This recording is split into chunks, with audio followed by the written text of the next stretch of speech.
प्रस्तुत कीर्तन रूपी सेवेकरता निवडलेला अभंग श्री संत जगद्गुरु तुकोबरायांचा 4 चरणाचा उत्कृष्ट अशा प्रकारचा अभंग आहे. किम निमित्तानं सेवा आहे ते पुढे सरणारच. पण या अभंगाचा अल्पसा भाव एकदा तुमच्या समोर ठेवतो.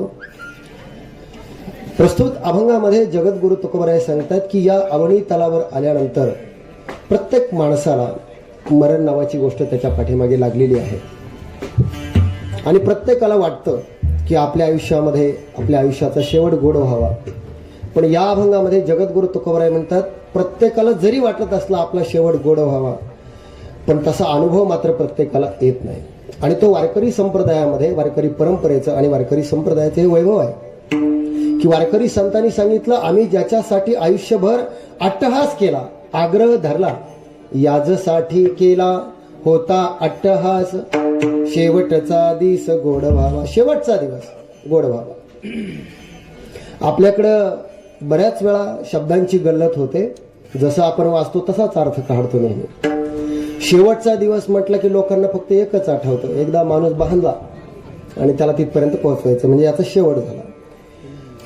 पण वारकरी संप्रदायामध्ये किंवा आमच्या परंपरेमध्ये याला शेवटचा दिवस म्हणत नाही. चिदाचिद ग्रंथीचा भेद होणं, मनुष्य एकत्व निश्चयाला प्राप्त होणं, अर्थात अद्वैत स्थितीला प्राप्त होणं, हे वारकरी परंपरेचं वैभव आहे. देव आणि भक्तात अंतर राहू नये हे वैभव आहे. आणि असं खूप थोड्या लोकांना ही अवस्था प्राप्त होते. आणि जेव्हा ही प्राप्त होते तेव्हा तिची खूण जगद्गुरु तुकोबरायांनी सांगितली. आता निश्चिंतीने पावलो विसावा, मनुष्य विसाव्याला प्राप्त होतो. आपल्याकडे म्हणतात विसाव्याचं ठिकाण, लोक जेव्हा नेतात तेव्हा म्हणतात विसाव्याचं ठिकाण. आपण कशालाही काय म्हणतो, पण खरंच माणसं विसाव्याला प्राप्त होतात का, हाही मोठा प्रश्न आहे. पण तुकोबराय म्हणतात जीवनामध्ये वर सांगितल्याप्रमाणे ज्यांची स्थिती झाली, आता निश्चिंतीने पावलो विसावा, मी विसाव्याला प्राप्त झालो. त्याचं कारण काय? खुंटलिया धावा तृष्णेची. ज्या दिवशी तुमच्या जीवनातून तृष्णा नावाची गोष्ट, आशा नावाची गोष्ट संपते, त्या दिवशी तुम्ही निश्चिंत अवस्थेला प्राप्त होता. हे ऐकायला जरी सोपं वाटत असलं तरी एवढं सोपं नाही, फार अवघड आहे. आणि म्हणून तुकोबराय म्हणतात की आयुष्यामध्ये कोणाच्या आयुष्याचं कौतुक आहे. मनुष्य म्हणून जन्माला सगळेच येतात. आपल्याकडे काय झालंय, मनुष्य म्हणून जन्माला आलो म्हणजे धन्य झालो एवढं म्हणून आपण मोकळं झालो. पण तुकोबराय म्हणतात, आपल्याकडे मराठीमध्ये एक म्हण आहे, तुम्ही ऐकलेली असेल, सिंह हा जंगलाचा राजा आहे. आणि असं आम्हाला शाळेमध्ये शिकवलं गेलं की असं म्हणतात की सिंह जेव्हा 4 पावलं चालतो तेव्हा त्याला एक सवय आहे. त्याला राजा का म्हणतात हे याच्यावरून लक्षात येतं. 4 पावलं तो चालला की मागे वळून पाहतो. का पाहतो? कारण मी जी 4 पावलं चाललो ती नेमकी कशी चाललो हे पाहण्याची त्याला सवय आहे. चालला थोडासा की मागे वळून पाहतो. आणि हे मागे वळून पाहतो म्हणूनच आपल्याकडे सिंहावलोकन असा शब्द आहे. तो त्याकरता आहे. शहाणी माणसं, मोठी माणसं, ज्ञानी माणसं जगामध्ये 4 पावलं चालली, थोडीशी जगली की मागे वळून पाहतात, आपलं काय चुकलं, काय बरोबर आहे, आणि त्यावर पुढची दिशा ठरवतात. तुकोबराय म्हणतात माझ्या आयुष्यामध्ये जेव्हा इथपर्यंत मी आलो आणि माझ्या मागे वळून जे मी पाहिलं, सिंहावलोकन केलं, तेव्हा कौतुक वाटे झाले या वेचाचे. मला कौतुक वाटलं माझ्या जगण्याचं. नाम मंगळाचे तेने गुणे. हा अभंग निवडण्याचं कारणही तेच आहे. मला इथे येईपर्यंत बऱ्याच गोष्टी माहीत नव्हत्या, पण आमच्या आदरणीय शरद भिंगारे सरांनी मला सांगितलं की त्यांच्या मावशी आहे आणि त्यांच्या निमित्तानं, दशक्रिया विधीच्या निमित्तानं ही सेवा आहे. ही जी ओळ मी आता सांगितली ही त्यांच्या जीवनाला इतकी लागू पडते की त्यांच्या जीवनामध्ये खूपच लवकर वैधव्य त्यांना प्राप्त झालं. आणि त्यानंतर त्यांनी आपलं जे संपूर्ण आयुष्य, संपूर्ण जीवन जे काही ते जागल्या, त्यांच्या गवळणी पाठ होत्या, अभंग पाठ होते, ज्ञानेश्वरीचं पारायण असेल, तुकोबरायाच्या गाथ्याचं पारायण असेल. खूप थोडी लोक असतात अशी की आपल्या वाट्याला आलेल्या दुःखाचं भांडवल करणारी माणसं जगामध्ये जास्त सापडतात आपल्याला. मी काय म्हटलो, आपल्या वाट्याला जे दुःख येतं त्याचं भांडवल करतात लोक. आम्ही गरीब होतो, आमच्याकडे खायला नव्हतं, याचं भांडवल करतात. मी म्हणतो आमच्या संत परंपरेकडे जरा पहा, जरा इतिहास वाचून पहा. जगातली मोठी माणसं इतिहास वाचून पहा, दुःखाचं ते भांडवल करत नाही. ठेविले अनंते तैसेची रहावे, चित्ती असू द्यावे समाधानी, परमार्थाची खूण आहे. आणि त्याच्या पुढची ओळ जी यांना लागू पडते मावशींना, वाहिल्या उद्वेग दुःखची केवळ, भोग नेते फळ संचिताचे. संचितानं प्रारब्धानं तुम्ही ठरवलं मला हे नाही करायचं, पण तुमच्या प्रारब्धात ती गोष्ट असेल तर येतेच. पण मग शहाणी माणसं देवाला दोष देत नाही. ते म्हणतात आपल्या दैवात या गोष्टी होतात, घडत राहतात. तुकोबरायच्या अंगावर कडक पाणी टाकून सुद्धा तुकोबराय म्हणतात की हे माझ्या प्रारब्धात असेल. शोभा कासाराला स्वतःच्या पत्नीला मारू देत नाही. फार मोठा इतिहास आहे, तो सांगत नाही. एवढंच सांगायचं आहे की जिथं तुकोबराय ज्ञानोबरायची परंपरा आपल्याला हे शिकवते, सांगते की आपल्या वाटेला आलेल्या दुःखाचं भांडवल न करता जेवढं आयुष्य आपल्याकडे आहे त्या आयुष्यामध्ये कवतू कवाटे झाली या वेचाचे नाममंगळाचे ते निवडे, भगवंताचं नामचिंतन आपण करावं. आणि असं जीवन जे जगतात, आता निश्चिंतीने पावलो विसावा खुंटली धावा, तृष्णेची त्यांच्या जीवनामध्ये निश्चिंत अवस्था प्राप्त होते. आणि शेवटी तुकोबराय फार छान सांगतात. तुकोबराय म्हणतात ज्यांच्या जीवनामध्ये ही उत्तम अवस्था प्राप्त होते ती माणसं आयुष्यामध्ये किती दिवस राहिले, किती जगायचे हे महत्वाचं नाही. आमचे गुरु महाराज रंगनाथस्वामी कानडगावकर एक वाक्य सांगायचे, मला फार आवडायचं त्यांचं. ते म्हणायचे की आयुष्यामध्ये मनुष्य जन्माला आल्यानंतर त्याने किती खाल्लं यापेक्षा किती पचलं हे महत्वाचं आहे. किती वाचलं त्याहीपेक्षा किती लक्षात राहिलं हे महत्वाचं आहे. तसं मनुष्य आयुष्य किती जगला यापेक्षा तो कसा जगला यावर त्याच्या आयुष्याचं मूल्य ठरतं. यावर त्याच्या आयुष्याचं मूल्य ठरतं. नाहीतर काही माणसं इतकी जगतात. माझे आजोबा आचार्य वेदांत वाचस्पती जगन्नाथ महाराज पवार त्यांच्या कीर्तनामध्ये म्हणायचे, काही माणसं इतकी जगतात घरच्या दारच्यांनी नवस करेपर्यंत. माझं बोलणं लक्षात येतंय का की आता यांना तरी उचला नाही तर आम्हाला तरी उचला, काहीतरी करा, इतकी जगतात. काहीच्या जगण्याला मोजमाप नाही. पण आपल्या जगण्याचा सोहळा केव्हा होतो, आपल्या जगण्याचा उत्सव केव्हा होतो, जेव्हा तुकोबराय म्हणताय तुका म्हणे मुक्ती परणिली नोवरी, आता दिवस चारे खेळी मेळे, आता निश्चिंतेने पावलो विसावा खुंटलिये धावा, तृष्णे जिया विठाला.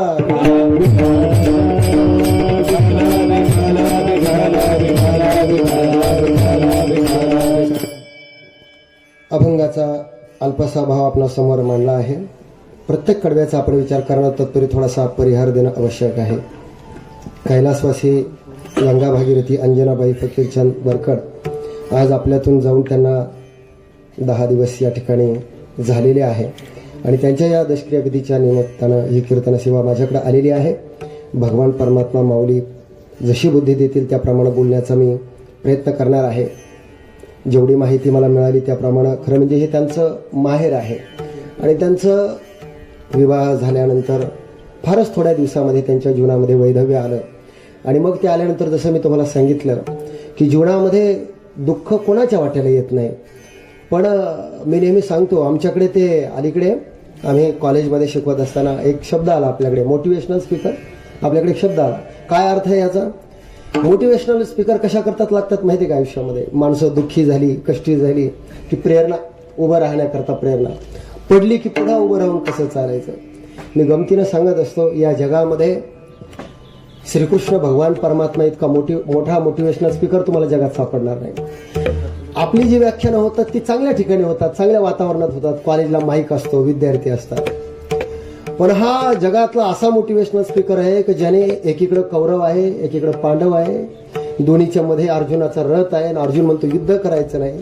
आता साधी गोष्ट आहे का अशा माणसाला तयार करणं, युद्धाला तयार हो, कर्म कर. सेनयोर भैरमध्ये रथम स्थापय. हे मी काय सांगतोय की दुःख येतात, कष्ट येतात, संघर्षाचे प्रसंग प्रत्येकाच्या जीवनामध्ये येतात. एक ज्ञानोबरायांची ओवी फार छान आहे. ज्ञानोबराय म्हणतात दुःख या जगामध्ये तुम्ही आलात तर, अब्दुल कलाम सुद्धा फार छान म्हणतात, प्रत्येक वेळी ईश्वरानं असं सांगितलं नव्हतं की आभाळ नेहमी मोकळं राहील, असं सांगितलं होतं ईश्वराने. नाही, कधी पाऊस पडणार नाही असं कधी होईल का? पण माणसाची तक्रारच खूप मोठी आहे. राहुल महाराज, लोक काय करतात, पावसाळ्याचे दिवस आले लोक म्हणतात फारच चिकचिक होते, चिखोल होतो, कसं करायचं, पाऊस नको. हिवाळा आला की लोक म्हणतात स्वेटर घालावं लागतं, खूपच थंडी वाजते, हिवाळा नको. उन्हाळा आला की फार, आता हे करायचं कसं? प्रत्येक ज्या त्या ऋतूचे जसे जसे गुणधर्म आहेत ते येणारच. म्हणजे जगण्याच्या बाबतीत नेहमी तक्रार करणारी माणसं आपण पाहतो. पण संत वाङ्मय असं सांगतं की सातत्यानं तुमच्या मनाप्रमाणे स्थिती कधी नसणार आहे आणि कधी असूही शकत नाही. पण ज्ञानोबरायची फार छान ओवी आहे. मेरू पासो ने थोरे देह दुःखे चिने डोंगरे, दाटी जे बाप पडी भरे चित्त न दटे. मेरू पर्वतापेक्षा महान महान दुःखाची डोंगर माणसाच्या देहावर जरी आदळली तरी परमार्थापासून यत्किंचितही जो बाजूला होत नाही. हे वारकरी परंपरेचं वैभव आहे, हे या परंपरेचं वैभव आहे. बघा तुम्ही आमच्या जगद्गुरु तुकोबरायची पत्नी वारली, बरे झाले बाईले मेले, देवे माये सोडगले. संसाराचं दुःख नाही. मुलगा वारला, दुःख नाही. गाडगे महाराजांचा प्रसंग तुम्ही ऐकला असेल. गाडगे महाराजांच्या कीर्तनामध्ये निरोप आला. कीर्तन सुरू होतं. आताच्या महाराज लोकांचं कीर्तन नाही सांगत, गाडगे महाराजांचं कीर्तन सुरू होतं. गाडगे महाराजाच्या कीर्तनामध्ये निरोप आला, महाराज तुमचा मुलगा वारला. महाराज काय म्हटले, किती गेले कोट्या कोटी काय रडू. ही परमार्थाची अवस्था आहे. माझे गुरु महाराज रंगनाथ स्वामी कारंडेगावकर एक वाक्य फार छान म्हणायचे. ते म्हणायचे की लोकांचा असा गोड गैरसमज आहे, आपण भक्ती केली, आपण देवाची पूजा केली की आपल्याला पैसा मिळेल, सत्ता मिळेल, संपत्ती मिळेल, असा समज आहे. माझं बोलणं नीट आहे का? गोड गैरसमज आहे. माझा साधा प्रश्न आहे आज तुम्हाला कीर्तनामध्ये, जर परमार्थ केल्याने आणि भगवंताची भक्ती केल्याने तुमच्या संसारात काही चांगलं होईल असं जर तुम्हाला वाटत असेल तर एकदा ज्ञानोबा तुकोबारायचा इतिहास जरा बारकाव्याने वाचून पहा. त्यांच्या जीवनातले प्रसंग जरा वाचून पहा. त्यांचं जीवन इतकं खडतर झालं असतं का? आणि त्यांच्यापेक्षा तुमचा परमार्थ अजून चांगला आहे असं तुम्हाला म्हणायचंय का? नाही. परमार्थाचा आणि संसाराचा काहीच संबंध नाही, संबंध येतही नाही. मग परमार्थ करायचा कशा करता? जर संसारामध्ये फरकच पडणार नसेल तर मग करायचं कशा करता? आमचं तर परिस्थिती अशी आहे की नवस केला की मुलं झाली पाहिजे, नवस केला की घर बांधलं पाहिजे, असं काहीतरी आपला समज आहे. मग असं जर घडत नसेल तर आम्ही देवदेव करायचा का? देवाची भक्ती का करायची? असा प्रश्न कदाचित तुम्हाला पडू शकतो. मग परमार्थ कशा करता करायचा? माझे गुरु महाराज म्हणायचे, परमार्थ या करता करायचा की ज्या परिस्थितीमध्ये राहतात त्या परिस्थितीमध्ये परमार्थ कधी बदल घडवितच नाही. माझं बोलणं नीट आहे का? ज्या परिस्थितीमध्ये तुम्ही राहता त्या परिस्थितीमध्ये परमार्थ कधी बदल घडवितच नाही. ज्या परिस्थितीत तुम्ही राहता त्याच परिस्थितीत सुखानं आणि समाधानानं जीवन कसं जगायचं हे आमचं अध्यात्म आपल्याला शिकवतं. म्हणून हे परमार्थाचं वैभव आहे. म्हणून तर आमच्या संतांना म्हणावं लागलं की परमेश्वर वेळोवेळी सगळे दुःख आपल्या वाट्याला येतो. म्हणून ज्यांच्या दशक्रिया विधीच्या निमित्तानं आपण या ठिकाणी जमलो आहोत, मला वाटतं आज इथून हा बोध आपण घेऊन गेलो पाहिजे की गंगा भागीरथी अंजनाबाई वरकड अतिशय कमी वयामध्ये वैधव्य त्यांच्या जीवनामध्ये आलं, पण तरी सुद्धा त्यांनी परमार्थामध्ये आपली वाट सोयीस्कर केली, सोपी केली. आणि म्हणून भक्तीच्या भगवंताच्या नामाचं हे सामर्थ्य आहे. त्यांचा जो संपूर्ण शोकाकुल परिवार आहे त्यामध्ये त्यांचे बंधू कृष्णाराव फकीरचंद वरकड असतील, त्याचप्रमाणे बळवंत फकीरचंद वरकड भाऊ, त्याचप्रमाणे निळकंठ फकीरचंद वरकड भाऊ, त्याचप्रमाणे आशाताई साहेबराव भिंगारे बहीण, त्याचप्रमाणे कांताबाई आबाराव जाधव बहीण, त्याचप्रमाणे बायजाबाई साहेबराव भिंगारे बहीण, समस्त वरकड परिवार. आणि या त्यांच्या दशक्रिया विधीच्या निमित्ताने ही कीर्तन सेवा माऊली भगवान परमात्मा जशी मला बुद्धी देईल त्याप्रमाणे बोलण्याचा प्रयत्न करणार आहे. आज या कीर्तनासाठी सुंदर आमचे असणारे मृदुंगाचार्य कृष्णाजी महाराज या ठिकाणी खिर्डीकर उपस्थित आहेत. त्याचप्रमाणे आदरणीय हरिभक्तीपरायण सुनीलजी महाराज आधाने आहेत. त्याचप्रमाणे हरिभक्तीपरायण इंडियन आयडल फेम गौरव महाराष्ट्राचा विजेता असणारे आमचे राहुलजी महाराज खरे, आम्ही गुरुबंधू आहोत, एकाच गुरुकडे आम्ही शिक्षण घेतलेलं आहे, तेही या ठिकाणी उपस्थित आहे. त्याचप्रमाणे आमचे दुधारे महाराज आहे, बाकीचीही सगळी मंडळी आहे. आपणा सर्वांच्या चरणी नतमस्तक होतो आणि माझ्या अभंगाकडे बोलतो, विठाला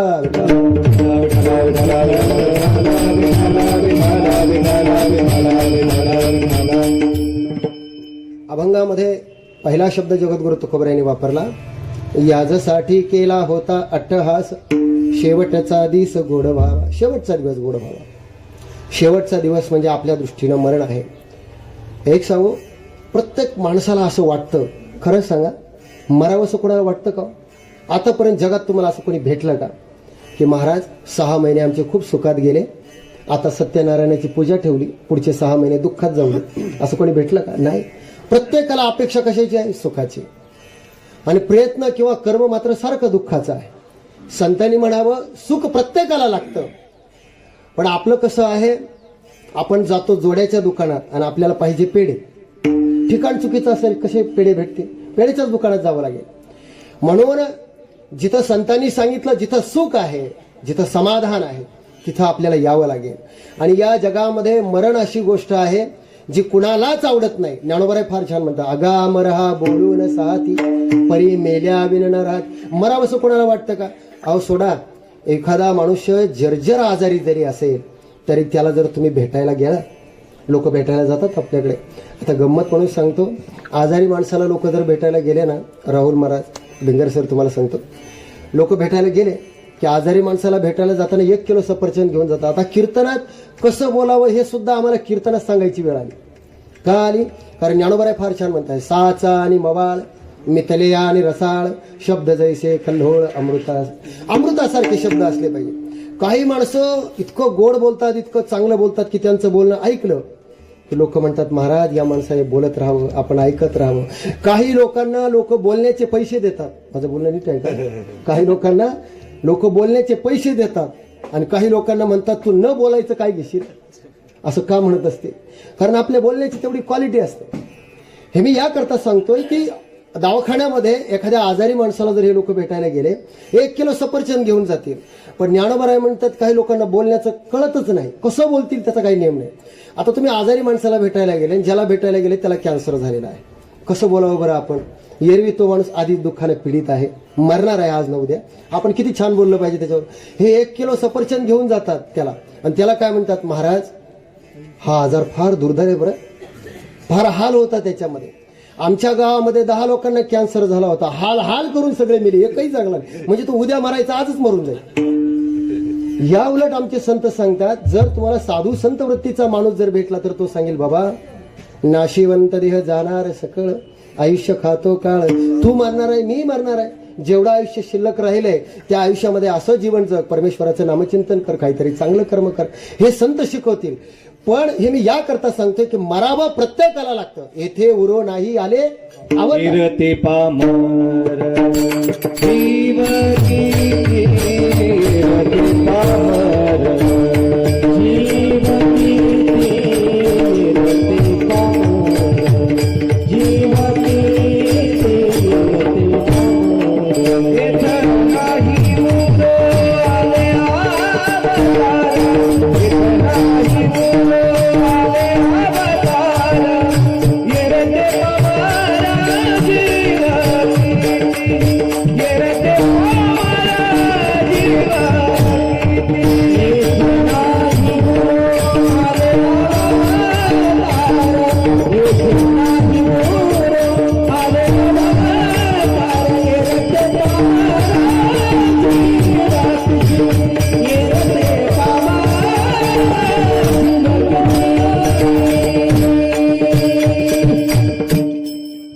येथे नाही उरो आले अवतार, एरते पामर जीव किती. प्रत्येकाला जावं लागतं. इथं पीर पैगंबर कोणी शिल्लक राहिले नाही. तुमची आमची काय अवस्था आहे? जावं प्रत्येकाला लागणार आहे. पण संत म्हणतात असं जीवन जगा ज्या जीवनाचा सोहळा झाला पाहिजे, ज्या जीवनाचा उत्सव झाला पाहिजे. अहो महाराज, माणसाला मरणाची एवढी भीती वाटते, एवढी भीती वाटते, मरावं असं कोणाला वाटत नाही. प्रत्येकाच्या जीवनाला मरण आल्याशिवाय राहत नाही. प्रत्येकाला मरावं लागतं. मरावं लागतं हे जरी अंतिम सत्य असलं तरी कसं मरावं हे मात्र आपल्या हातामध्ये. हे कसं आहे माहितीये का? जन्म आणि मरण हे असे 2 टोकं आहे. जगन्नाथ महाराज पवार त्यांच्या कीर्तनामध्ये फार गमतीनं म्हणायचे की लग्न होऊन एखाद्या घरामध्ये नवीन सून जर आली तर ती काय करायची. आता नवीन सून आली आणि सासू जर हुशार असेल, मी हुशार शब्द मुद्दाम वापरला, सासू हुशार पाहिजे. ती हुशार जर असेल तर पूर्वीच्या काळामध्ये मग ती हुशार सासू आपल्या मुलाचा संसार व्यवस्थित व्हावा, त्याचं लग्न टिकावं याच्याकरता ती काय करायची, सुनेला जरी काही येत नसेल तरी ती शिकवायची.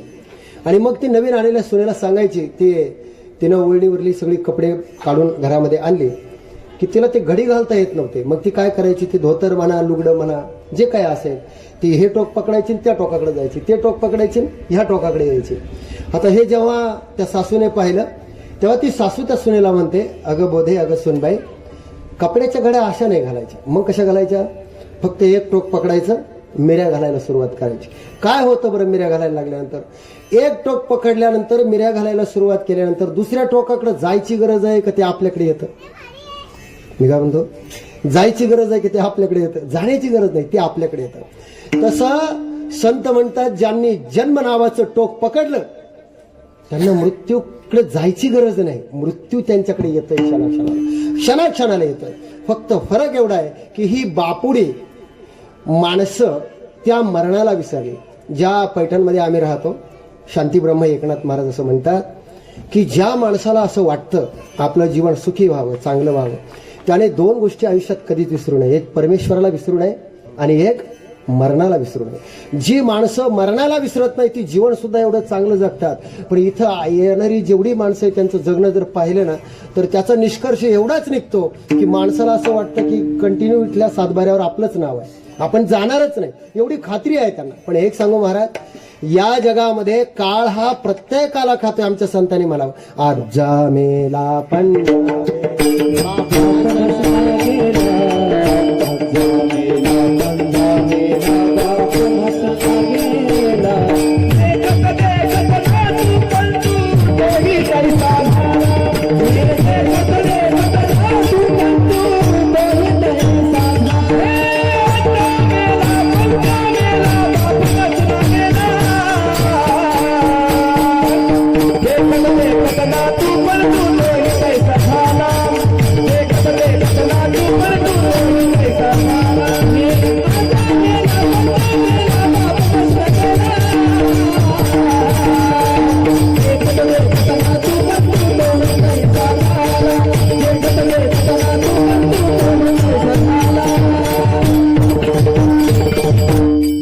प्रत्येकाची स्थिती सारखी आहे.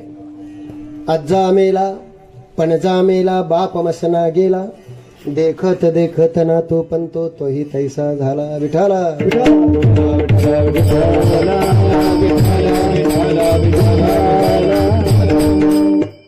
गंमत आहे आपलं. कसं आहे, संसाराच्या बाबतीत कितीही संकट येऊ द्या माणूस सहन करतो. पण परमार्थामध्ये थोडंसं जर संकट आलं, म्हणजे परमार्थामध्ये थोडंसं संकट सोडा. गुरु जरी काही बोलले, गुरु काय कमी आहे का महाराज जगात, ही तुमची माळ आणि तुम्ही, आम्ही दुसरा गुरु पाहू. एवढी लोकांची परिस्थिती विचित्र आहे. अहो, एक माणूस नेहमी पंढरीची वारी करायचा. एक वर्षी त्याचं जाणं काही जमलं नाही.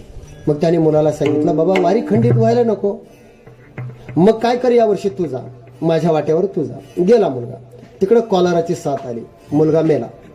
दुसऱ्या वर्षी तो वारीला गेला नाही. सहज न राहून शेजाऱ्याने आजूबाजूच्या लोकांनी विचारलं, का हो महाराज, तुम्ही दरवर्षी पंढरीच्या वारीला जात होता, यावर्षी गेले नाही, का गेले नाही? त्याने काय सांगितलं, शब्द ऐका बरं, हे शब्द तुम्ही ऐकले असेल बऱ्याच वेळा. तो काय म्हटला, महाराज पंढरपूर काही आम्हाला धार्जिन नाही. म्हटलं काय झालं? म्हणे दरवर्षी वारीला जात होतो, परमेश्वराने माझ्या बाबतीत असं का करावं? मागच्या वर्षी मुलाला पाठवलं, मुलगा कॉलारा होऊन तिकडेच मेला. एवढी वारी करतो, का करायची त्याची वारी? म्हणले पंढरपूर आपल्याला धार्जिन नाही, आता वारीच करायची नाही. एकदा मुलगा मेला म्हणून पंढरपूरची वारी सोडणारे, गावात सप्ताहात आम्हाला सप्ताह धार्जिन नाही, भगवंताचं भजन धार्जिन नाही असं म्हणणारे लोक, परमार्थ सोडणारे लोक अनेक तुम्ही पाहिले असेल. माझा साधा प्रश्न आहे तुम्हाला, ज्या घरामध्ये तुम्ही जन्माला आलात, ज्या घरामध्ये तुम्ही राहता, त्या घरामध्ये कोणी मेलं की अशुभ कार्य झालं ना, मग असं कधी झालं का हो? मग तुकोबरायांनी प्रमाण दिलं, आजा मेला पणजा मेला बाप मसना गेला, देखत देखत नातू पंतू. ज्या घरामध्ये आजा मेला, पणजा मेला, बाप मेला, नातू पंतू, प्रत्येकाची स्थिती ती होते. त्या घरामध्ये माणसं आतापर्यंत जगाच्या पाठीवर असं कोणी भेटलं नाही मला की म्हटले, महाराज या घरामध्ये एवढे माणसं मारतात, हे घर काही धार्जिन नाही, JCP आणतो पाडूनच टाकतो. पाडलं का कोणी? नाही पाडलं. आपण गोमतीर आणतो, निंबाची पानं आणतो आणि ते शुद्ध करतो. याचा अर्थ असा आहे, जी गोष्ट आपल्याला सोडाविषयी वाटत नाही ती कोणत्याही परिस्थितीत आपण सोडत नाही, आणि जिथं आपलं मन दुबळं असतं ती कोणत्याही परिस्थितीत सोडायला तयार होतो. विठाला. म्हणून संतांनी म्हणावं, मरावं प्रत्येकाला जरी लागत असलं, मरणाची भीती जरी जीवनामध्ये असली. बरं, मरणाची भीती इतकी भयंकर आहे, एरवी माणसं कधी कधी प्रसंग जर आला स्वतःवर तर असं म्हणतात बरं का, महाराज एखादा तरुण माणूस मेला तरी माणसं म्हणतात, महाराज आमच्यासारखी म्हातारी माणसं मेली, पिकलं पान असतं गळायचं, ते गळायला तर चालतं, पण तरुण माणसं जगायला पाहिजे असं लोक बोलतात. पण याचा अर्थ तुम्ही असा काढू नका बरं, जे असं बोलतायत त्यांना खरंच मरायचं आहे असा अर्थ काढू नका. मरावंसं कोणालाच वाटत नाही. अगदी मरणाच्या अवस्थेत पोहोचलेल्या माणसाला जरी तुम्ही भेटायला गेले आणि त्यांना विचारलं की बाबा आता तुम्ही मरणार आहे, तुम्हाला कसं वाटतं? तो काय म्हणेल, तू मर, तुझं पुरं खानदान मरू दे, मला कशाला मारतो? मला अजून जगायचं आहे, मला अजून नातवाचं लग्न बघायचं आहे, मला अजून शेजाऱ्याची कोरून अर्धा एकर कोरली, अजून 1-2 गुंठे कोरता येते की तेवढी पाहतो. कशा करता आपण हे करतो? पण हे सगळं जीवन जगत असताना आमच्या संतांनी म्हणावं, मरावं कोणाला वाटत नाही. अहो, परिस्थितीनं माणसं अशी बोलली. आमचे वैकुंठवासी आता राहिले नाही, किसन महाराज साखरे यांच्या कीर्तनामध्ये एकदा मी दृष्टांत ऐकला होता, फार छान आहे, ऐका. याकरता सांगतो की ते म्हणतात, प्रसंगानं माणसं असं बोलतात, मला मरू दे, पण मरावं असं कोणाला वाटत नाही. हिमालयामध्ये एक आजी राहत होती. आता हिमालय तुम्हाला माहिती आहे, नेहमी बर्फच पडतो तिथे. आता ती हिमालयामध्ये राहणारी आजी, जुना काळ होता, गॅसची व्यवस्था नव्हती. मग तिने काय करायची, लाकडं जमा करायची, वाळलेली लाकडं वगैरे गोळा करायची, चूल पेटवायची, त्यावर सगळा स्वयंपाक वगैरे करायचा. हा तिचा नित्यक्रम. घडला असं, हिमालयामध्ये वाळलेली लाकडेच भेटली नाही एक दिवस. काय करावे. आता वाळलेली लाकडं भेटली नाही म्हणून तिने काय केलं, अर्ध ओली लाकडं जशी असेल तशी घातली चुलीत.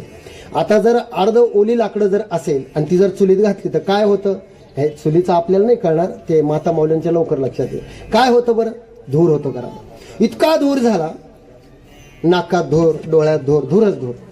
त्या आजीला एवढा राग आला आणि रागा ती काय म्हणते, अरे बाबा यमा, माझी चिठ्ठी कुठं हरवली की काय, एकदाच ये आणि मला घेऊन जा. कोण म्हणताय, ती आजी. आता तिचं ते बोलणं ऐकलं, काय योगायोग महाराज, तिनं तसं बोलावं, त्या वाटेवरून यम चालला होता. यमाने ते ऐकलं, मला घेऊन जा असं म्हटलं. अरे बाबा यमा, मला घेऊन जा असं म्हटल्यावर यमाने तेवढंच ऐकलं. एरवी यमाचं वर्णन आमच्या तुकोबरायांनी केलं नाही. त्या यमाशी करुणा, बाहेर काढी तिकडी प्राण, ओढाळ सापडे जैसे धान्य, चोर यातना धरी येतो. असा तो यम आहे, मारतो, झोडतो, त्रास देतो. त्या यमाचं नाव सुद्धा लोक काढू नका असं म्हणतात. आणि कोण आहे मला बोलवतं. एरवी गावामध्ये ज्याला कोणीच आमंत्रण देत नाही, त्याला असं चालता जरी लग्नाचं आमंत्रण दिलं ना, तर सगळ्यात आधी तो गाडीत येऊन बसतो, कारण त्याला कोणी बोलवतच नाही.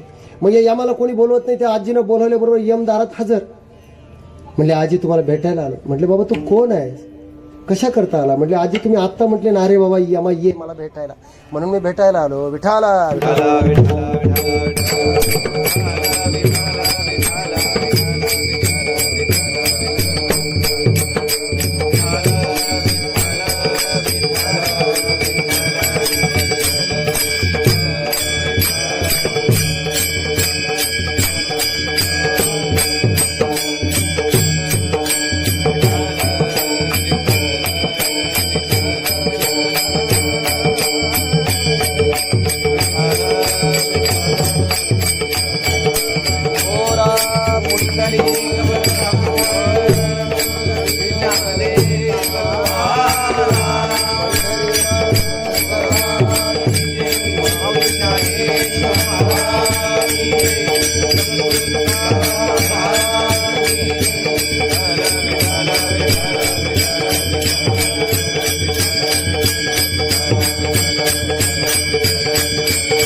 आवाज येतोय ना सगळ्यांना, येईल तो पण. तो यम दारामध्ये येऊन उभा राहिला आणि दारामध्ये येऊन उभा राहिल्याबरोबर त्यांनी सांगितलं, यम आहे आणि आता तुम्ही आवाज दिला होता मला, म्हणून आलोय तुम्हाला भेटायला. आता असं म्हटल्याबरोबर या आजीच्या लक्षात आलं नेमकं काय झालं. आणि मग आजी काय म्हणते, म्हणजे कशा करता बोलवलं असं यमाला विचारलं. यमाला आल्याबरोबर विचारलं, बाबा तू आलायस खरा, कशा करता आला. आजीनं बोलवलं म्हणून आला. आजीनं कशा करता बोलवलं, घेऊन जा याच्या करता बोलवलं. पण आजीनं पहिलं यम तर खरंच आला दार, आता काय करायचं.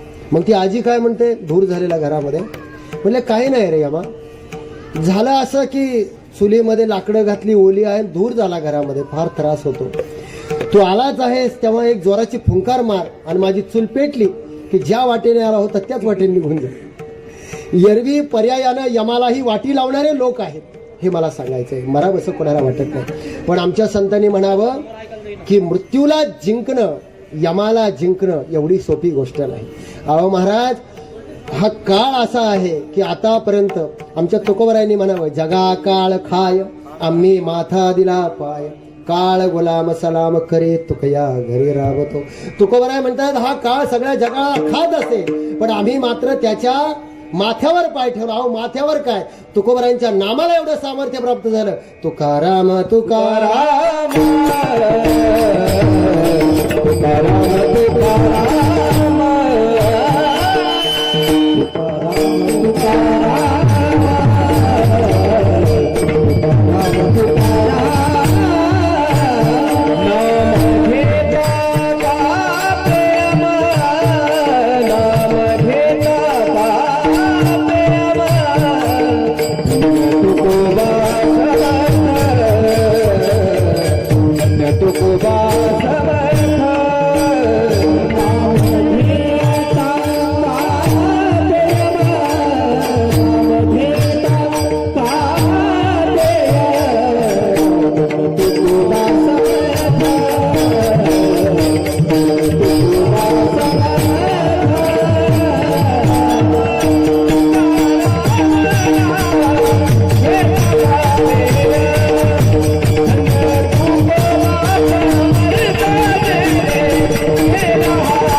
नचिकेत नावाचा पूर्वी एक भक्त झाला. त्याने यमाची तपश्चर्या केली, प्रसन्न करून घेतलं. फार मोठं इथे सांगत नाही बसत, फक्त एवढा सार ऐका त्या पुस्तकाचा. त्या नचिकेताला यम प्रसन्न झाला आणि त्याने विचारलं काय पाहिजे. म्हणलं मृत्यूचं रहस्य सांग. म्हणे नाही सांगू शकत. तू काही माग, जगातली कोणतीही गोष्ट माग, कोणतंही पद माग, सगळं देतो, मृत्यूचं रहस्य नाही सांग. पण त्याने आग्रह धरला, अट्टहास धरला. तेव्हा त्याला मृत्यूचं रहस्य सांगितलं. मृत्यूला जिंकणं सोपं नाही, पण आमच्या वारकरी संतांनी सांगितलं सगळ्या जगाला खाणारा काळ जरी असला तरी आमच्या दाराशी तो उभा आहे. आम्ही त्याला कामाला ठेवलंय.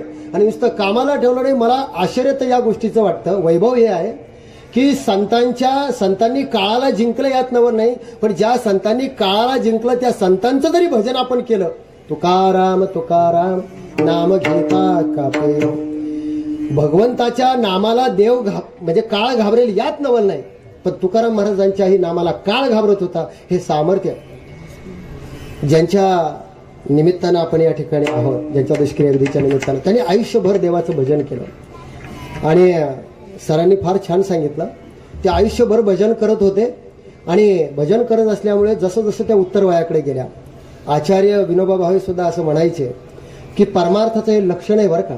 काय की जी माणसं आयुष्यभर भजन करतात, देवाचं नामचिंतन करतात, ती जशी जशी म्हातारी होतात तसं त्यांचं तेज वाढत जातं, त्यांची स्मृती राहते, त्यांचं तेज वाढत जातं. नाही तर बघा तुम्ही, परमार्थातली माणसं जशी जशी म्हातारी होतात तसं त्यांचं तेज वाढत जातं, त्यांची चकाकी वाढत जाते. आणि संसारातली माणसं जशी जशी म्हातारी होतात तसं त्यांचं तेज वाढत नाही, त्यांची चकाकी वाढत नाही, त्यांच्या चमका निघतात गुडघ्यातून पायातून.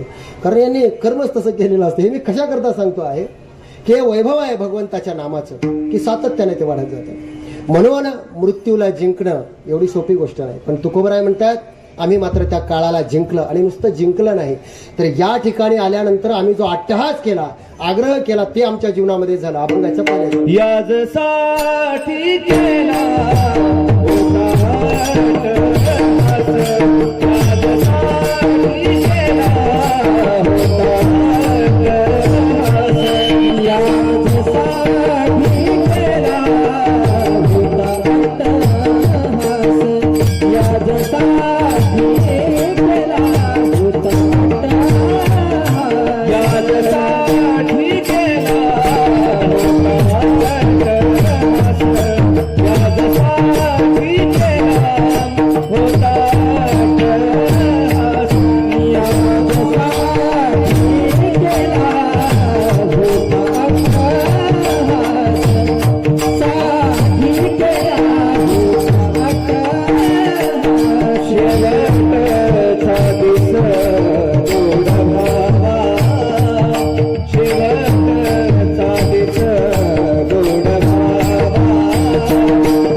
जिंकणं, संसाराला जिंकणं सोपी गोष्ट नाही.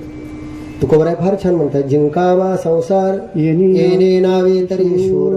प्रयत्न सगळे करतात. एरवी आपल्याकडे काय वाटतं बऱ्याच लोकांना, परमार्थ म्हणजे काही वेगळी प्रक्रिया आहे. अजिबात नाही.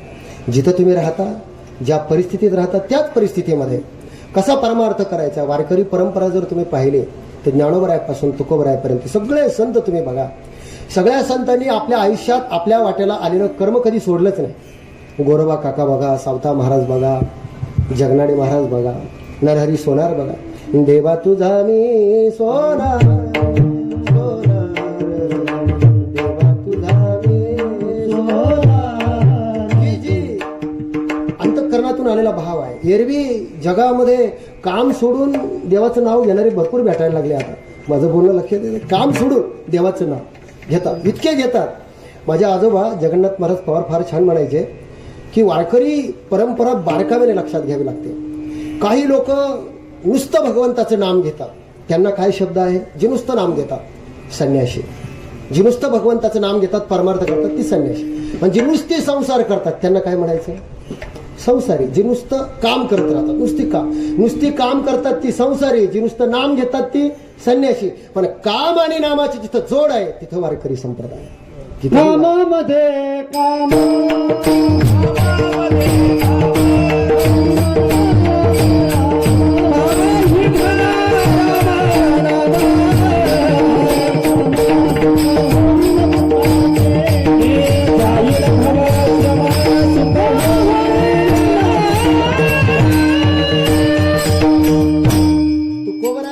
या अभंगामध्ये आपल्याला जे सांगतात, आम्ही अट्टहास केला, आग्रह केला, पण कर्म नाही सोडलं, स्वतःचं काम नाही सोडलं. ज्ञानोबरायांची फार छान ओवी आहे. कर्म सोडून जी लोक पूजेला लागतात त्यांची पूजा ईश्वराला आवडेल की नाही हा मोठा प्रश्न आहे. तया सर्वात्मका ईश्वरा स्वकर्म कुसुमाचे विरा पूजा केली होया पार तोषा लागे. कर्म करा, पण जे काम आपण करतो तीच ईश्वराची पूजा म्हणून करा, वेगळी पूजा करावीच लागत नाही. आपलं कसं आहे, राहुलजी महाराज एक माणसाने पंढरपूरला पंगत दिली, मोठी पंगत दिली. सर आम्ही विचारलं त्याला की बाबा एवढी मोठी पंढरपूरला तू पंगत दिली, पैसे कुठून आणले? म्हणले महाराज सोपं आहे, सोलापूर लुटायचं आणि पंढरपूर जेव घालायचं. सोलापूर लुटायचं आणि पंढरपूर जेव घालायचं, असा आपला परमार्थ चालला. असा परमार्थ संतांना मान्य नाही. आपण देवळात जाताना देवाच्या दर्शनाला पाणी घेऊन जातो, दही दूध तूप लोणी जे काही देवाला अभिषेकाला लागतो, पंचामृत घेऊन जातो. पण रस्त्याने जाताना कुत्र्याने दगड मारत जातो, कुत्र्याला दगड मारत जातो. पण वर्म सर्वेश्वर पूजनाचे हे जे संतांनी शिकवलं, तो भाव कुठे आला आपल्यामध्ये? ज्या नामदेव महाराजांनी कुत्र्याच्या पाठीमागे तुपाची वाटी घेऊन लागले ते नामदेव महाराज आम्हाला कळाले का? शांती ब्रह्म एकनाथ महाराजांनी एवढं लांबून आणलेलं पाणी गाढवाला पाजलं, म्हटलं याच्या या गाढवामध्ये मला काय दिसतो, माझा परमेश्वर दिसतो, म्हणून त्या गाढवाचंही मंदिर झालं. इथं माणसाचं मंदिर होणं कठीण आहे. आम्हाला माणसामध्ये देव दिसत नाही, संतांनी ईश्वराला सर्वत्र पाहिलं. ज्ञानोबरायांची फार छान ओवी आहे. काही लोक जेव्हा असं विचारतात, असा प्रश्न विचारतात की देव कुठे आहे, या प्रश्नातच विनोद आहे. देव कुठे आहे? ज्ञानोबराय म्हणतात मनोनी अर्जुना आम्ही नसे. हा प्रश्न जेव्हा प्रल्हादाला त्याच्या बापाने विचारला हिरण्यकश्यपूने की अरे तू एवढं नारायण नारायण करतो, नुसतं पावशर भराचा टाळ छटाकाचा करून ठेवलाय, आहे कुठे तुझा देव? ज्या देवाचं तू भजन करतो आहे कुठे? तो म्हटला आहे कुठे नाही, कोणतं ठिकाण आहे जिथं देव? देव नटला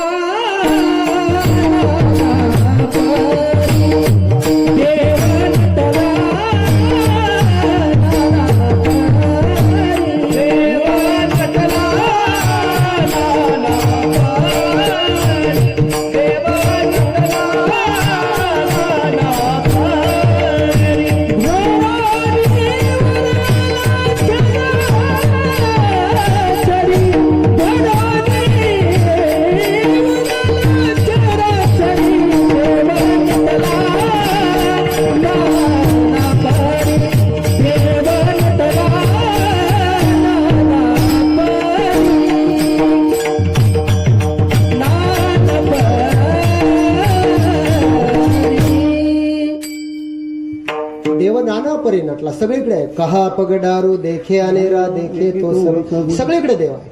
मनोनी अर्जुना मी नसे ऐसा कवन ठाव परिप्राणियाचे दैव कैसे जे माते न देखती. हे कसं आहे माहितीये का? एखादं मूल आईच्या मांडीवर असावं आणि त्याने विचारावं आई कुठे आहे? आईच्या मांडीवर आहे ना, आई त्याला दिसत नसेल तर हा दोष कोणाचा? अहम ममतेची लवड सवडी मातेन पवतीची बापुडी जन्म मरणाची थडी डोहाळी.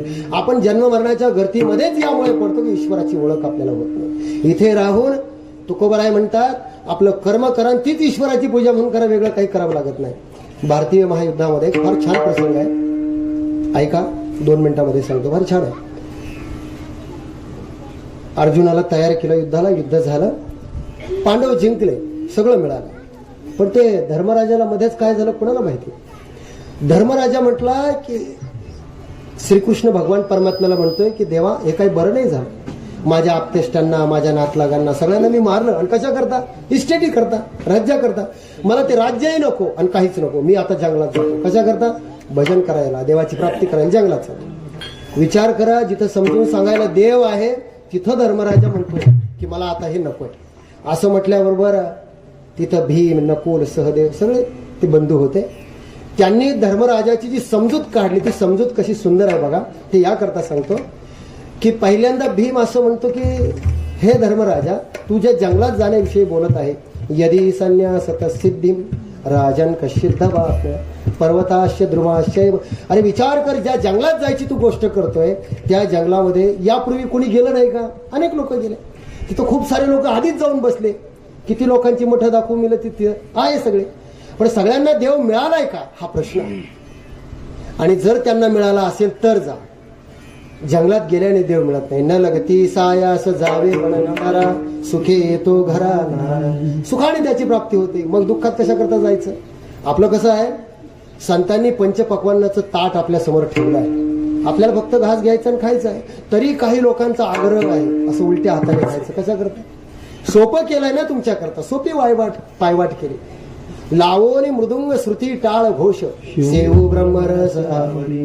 अहो मोडोन या वाटा सूक्ष्म दुस्तर केला राज्यभार. ज्या सूक्ष्म होत्या, दुस्तर होत्या, त्या सगळ्या वाटा आमच्या संतांनी मोडल्या त्या तुमच्या आमच्या सामान्य लोकांकरता. विठाला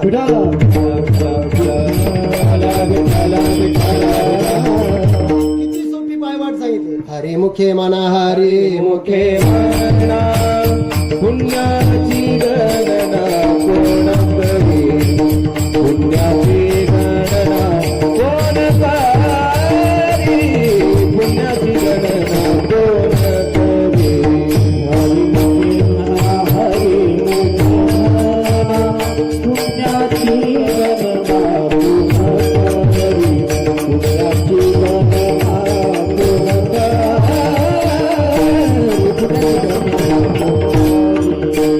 हरिमुखे म्हणा, हरिमुखे म्हणा, पुण्याची गणना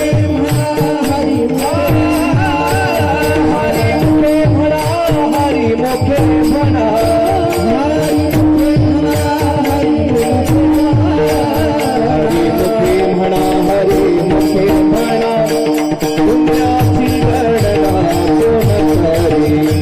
पुण्याची गणना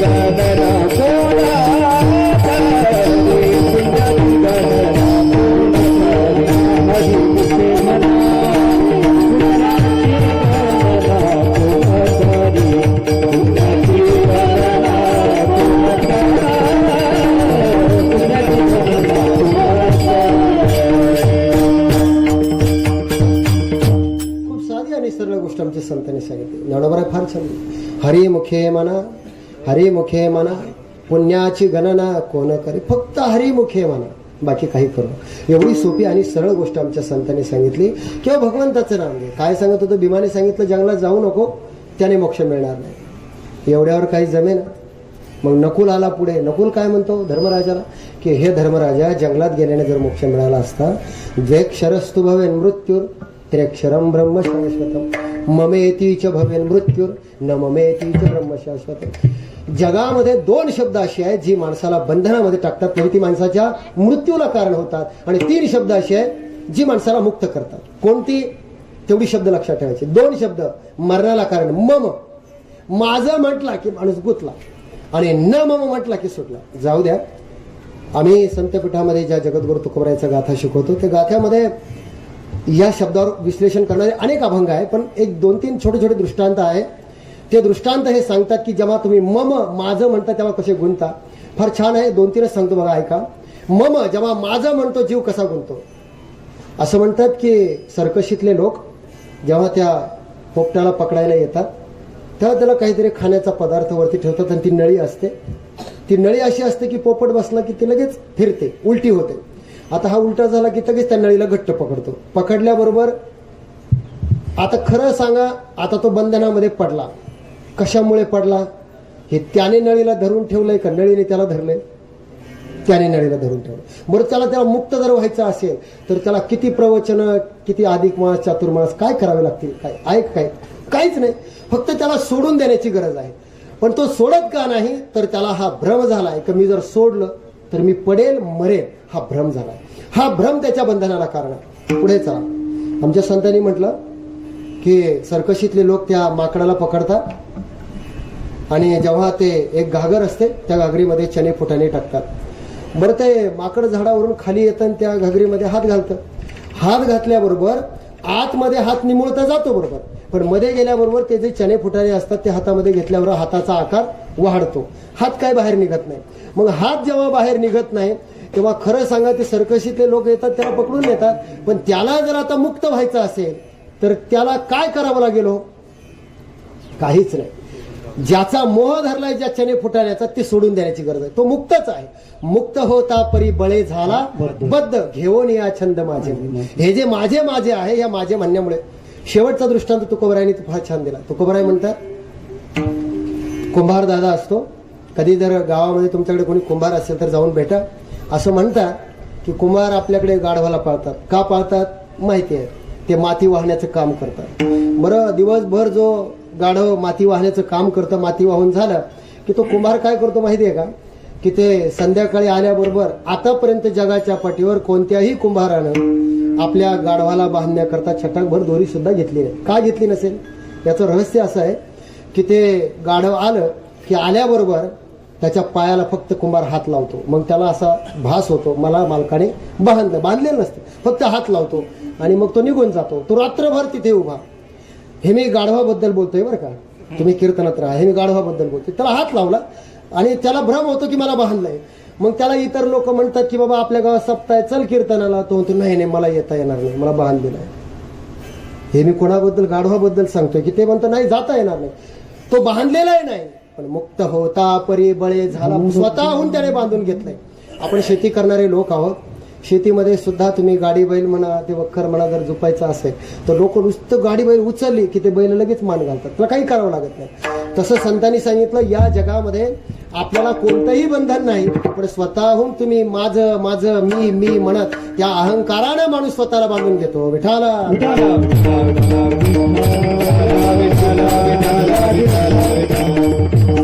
गीतेमध्ये एक फार छान श्लोक आहे राहुलजी, अहंकार विमूढात्मा करता मिती म्हणणे, की माणूस अहंकाराने म्हणतो मी करतो मी करतो.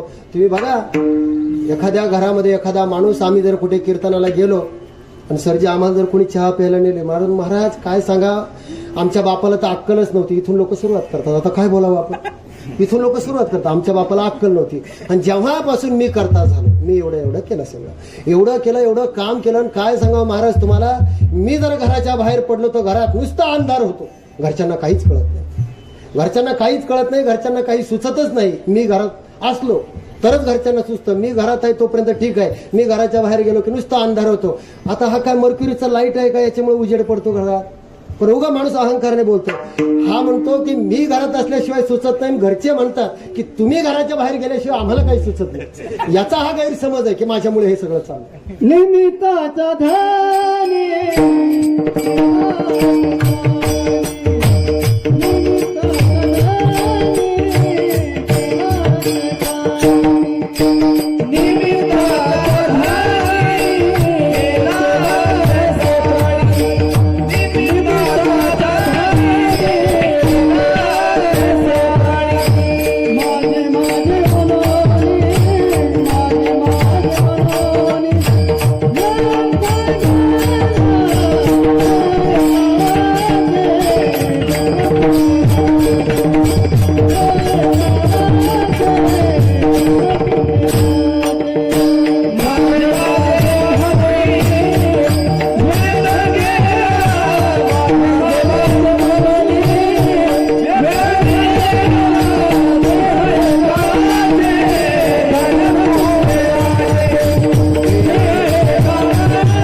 निमित्ताचा धनी केला असे प्राणी माझे माझे म्हणून इतकं ममत्व माणूस ठेवतो. किती अहंकारानं बोलतात हो माणसं, हे मी केलं मी केलं.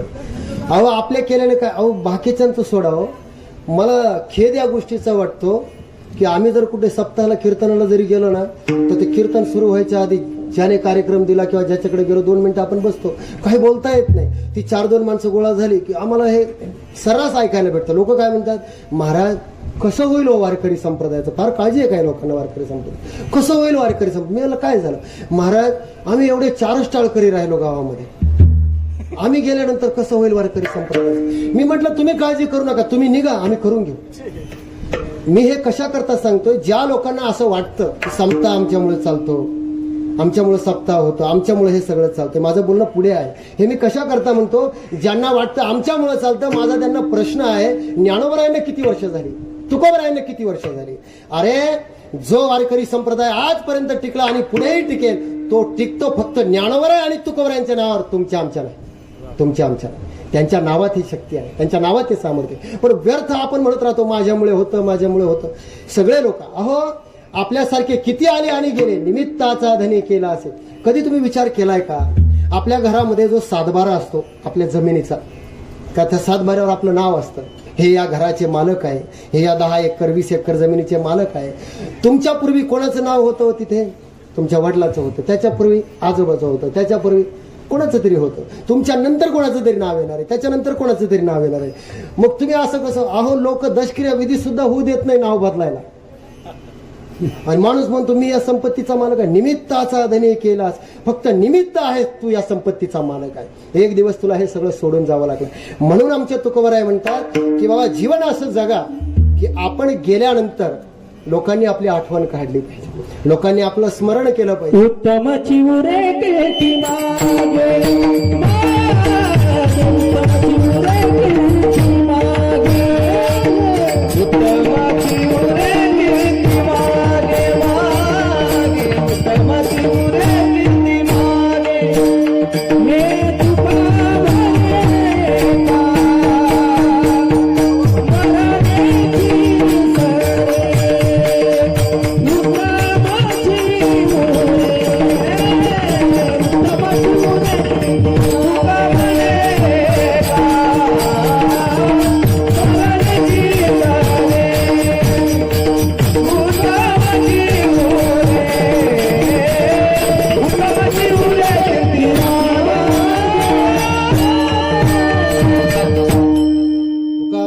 तुका मरण्याची सरे उत्तमची उरे कीर्ती मागे.